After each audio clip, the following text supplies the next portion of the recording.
Hello, today we're going to be looking at standard 7, number sense 2. It's converting a rational number to a decimal using long division, and know that the decimal form of a rational number either terminates to 0 or eventually repeats. So that's what I have titled it, converting a rational number using division, know if it's T or R, terminating or repeating. Okay? So, first off, the idea of what is a rational number. We've talked about that briefly. Rational number is one in which it can be written as a ratio. So a rational number has the word ratio in it.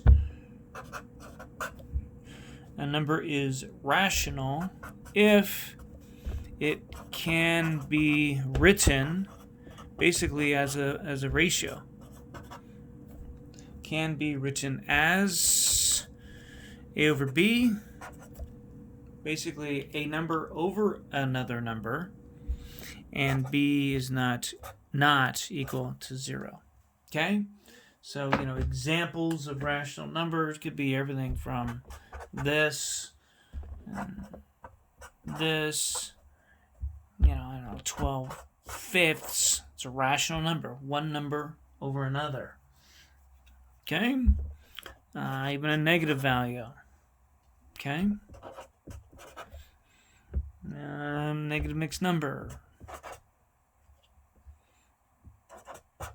Something like that. So those are all rational numbers.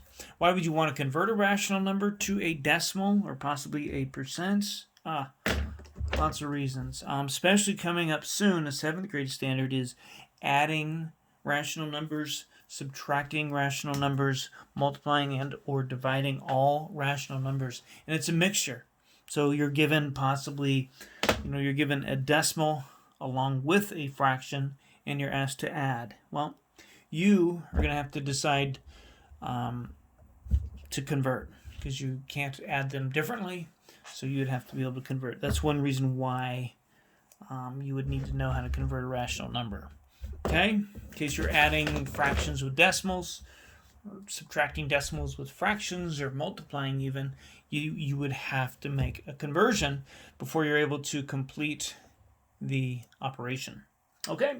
So what I like to do is to show it with 3 columns. So what we're going to do is convert a rational number. Let's go with the rational number 7/8. Okay? The rational number. And we are going to now convert it to a decimal and then a percent. What I like to do is have these 3 columns. This is what I like to do. I call this the fraction column. Then I have a decimal column. They're right next to each other. And then I have a percent column. Percent. Obviously, with the symbol. Okay? So I like to write 3 columns next to each other, at least in the beginning. Get you used to the methods here. But we have a fraction of 7/8. 7/8, it's pretty full as a fraction goes. The numerator is 7 and the denominator is 8, meaning we've got 7 out of 8. So we can expect that the decimal is pretty high. To change any fraction to a decimal, here's what you do. You're going to divide. Okay? Yeah, you divide. That's what you do. So to change any fraction to a decimal, one way to do it would be to divide. And when you divide, what you basically do is, so to change a fraction to a decimal, we divide.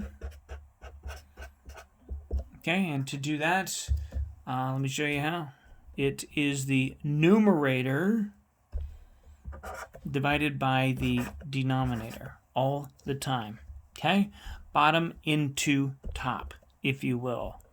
Okay? Not sure how exactly you want to write that, but when we divide, I would say bottom into top.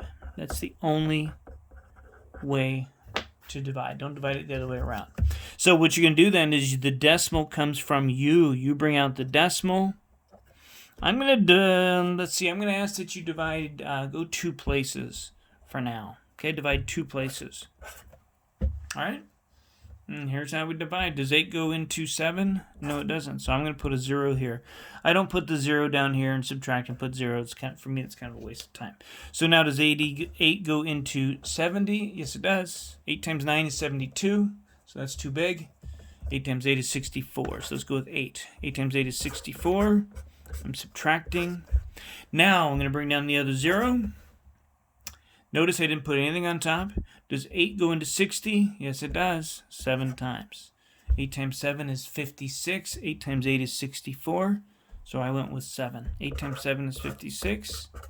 Now I asked that you go 2 zeros or 2 places behind the decimal. In this case, we're still going. This decimal will either terminate, meaning it will stop, or it will repeat. And right now we do not know. So we need to keep dividing to see if it either stops or if it repeats. So I am going to, for this case, add another 0, bring that down. Now when I add that 0 in here, I'm not going to put it on the top, up in the quotient. Okay? I'm able to add a 0 and continue dividing. So 8 divides into 40. How many times? 5 times. 5 times 8 is 40. 0. So since it subtracts and we're left with nothing, we call this decimal a terminating decimal.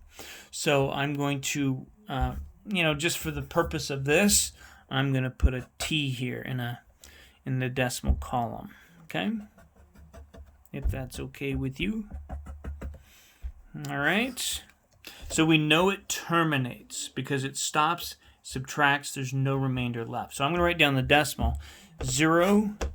875 thousandths. So to change any fraction to a decimal, you divide. You divide the bottom value into the top value. All right. Now, to go from any decimal to a percent, well, percent means for every 100. If you think about it that way, for every 100, okay? And right now we have this. And let me just show you this. I'll show you this kind of off to the side a little bit. Kind of a little bird walk here. So I want to show this per every 100. Well, look, this is really 875 thousandths over 1. And we want to see how much that is per every 100. So guess what? If you think about it, if I take this, what can I multiply this by so I get per every 100, like this over here? Good. I'd have to multiply it by 100. So when I do that, the shortcut for multiplying by 100 is to move the decimal place 2 times to the right. So this is really 87.5 over 100. So to change any decimal to a percent, I'm going to show that here, decimal to a percent, you multiply by 100. That's all. So the shortcut for that is, and this shows you kind of what I'm doing is I'm moving the decimal twice to the right, as you saw me. Okay, because multiplying this by 100, having it per 100, the shortcut's moving the decimal. Okay, so you literally, to change any decimal to a percent, you literally pick up the decimal and move it twice. And when you do that, you now have it in per 100s. Per 100s, as you saw. So you're able to then put the percent sign, porcentavo, for every 100. Okay? Now, if we had a negative fraction, guess what? It wouldn't change any of this. We would have a negative fraction, this decimal would be negative value, and the percent would be a negative percent. Okay? So there you have it. There's the steps, kind of quick, but that's all there is to it. We're going to focus on now another rational value, and I'd like to show you this one. And this one will be, let's go with 8/9. Okay. All right. So I'm going to convert this. What is it as a percent? I don't know. Let's say you got 8 out of 9 on a quiz. Would you be able to come up with the percent? The exact percent? I'm not sure. So hopefully you will. Watch this. So we have 8/9 is our fraction. I'm going to put the decimal and the percent. And typically what happens is I start with columns nice and wide and far apart, and then they start getting closer and closer and closer. Okay? So, here we go. So the fraction 8/9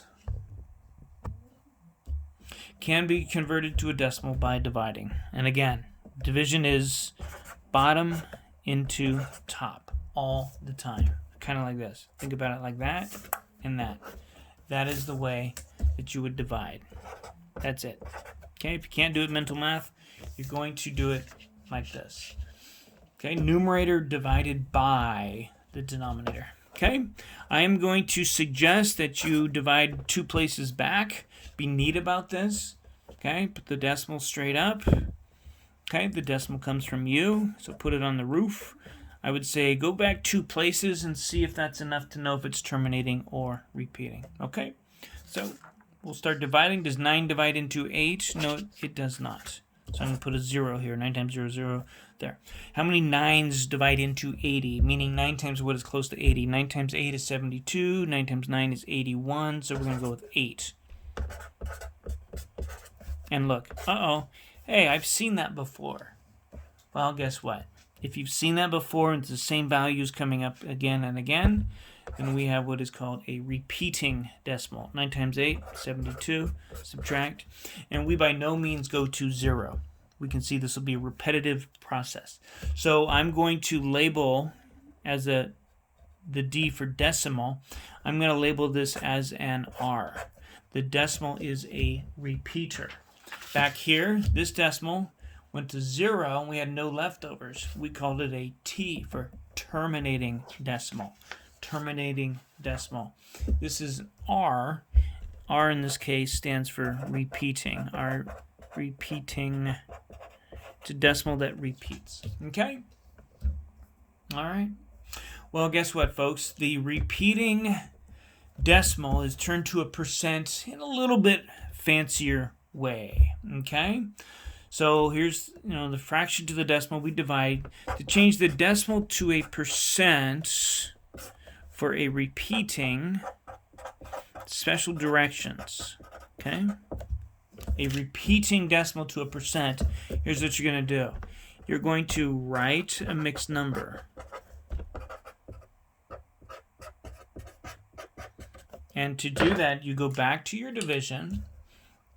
And what did we say on this previous one? To change it to a decimal, from a decimal to a percent, you literally move the decimal twice. Well, we're going to still do that because you saw why we moved it by, why we did that, because we're literally multiplying it by 100. Okay, we're going to do that again, but there's a little extra step since we don't have a remainder. So we're going to move the decimal twice. And when we do that, what do we have? Oops, sorry. I didn't even write the decimal yet. All right, well, let me go back. I'm going to finish up this. So we move the decimal to the right twice, and we have 88. And we're not going to round it. We're not going to put a repeating bar on it. What we're going to do is, after we move the decimal twice, we're going to now... Okay, this is our whole number. We're now going to pick up the remainder, and that's going to be our fraction. This is the numerator over the denominator. And we're going to call that percent. Okay? So, to change a repeating decimal to a percent, we write it as a mixed number. To do that, you move the decimal twice, and then the remainder becomes a fraction.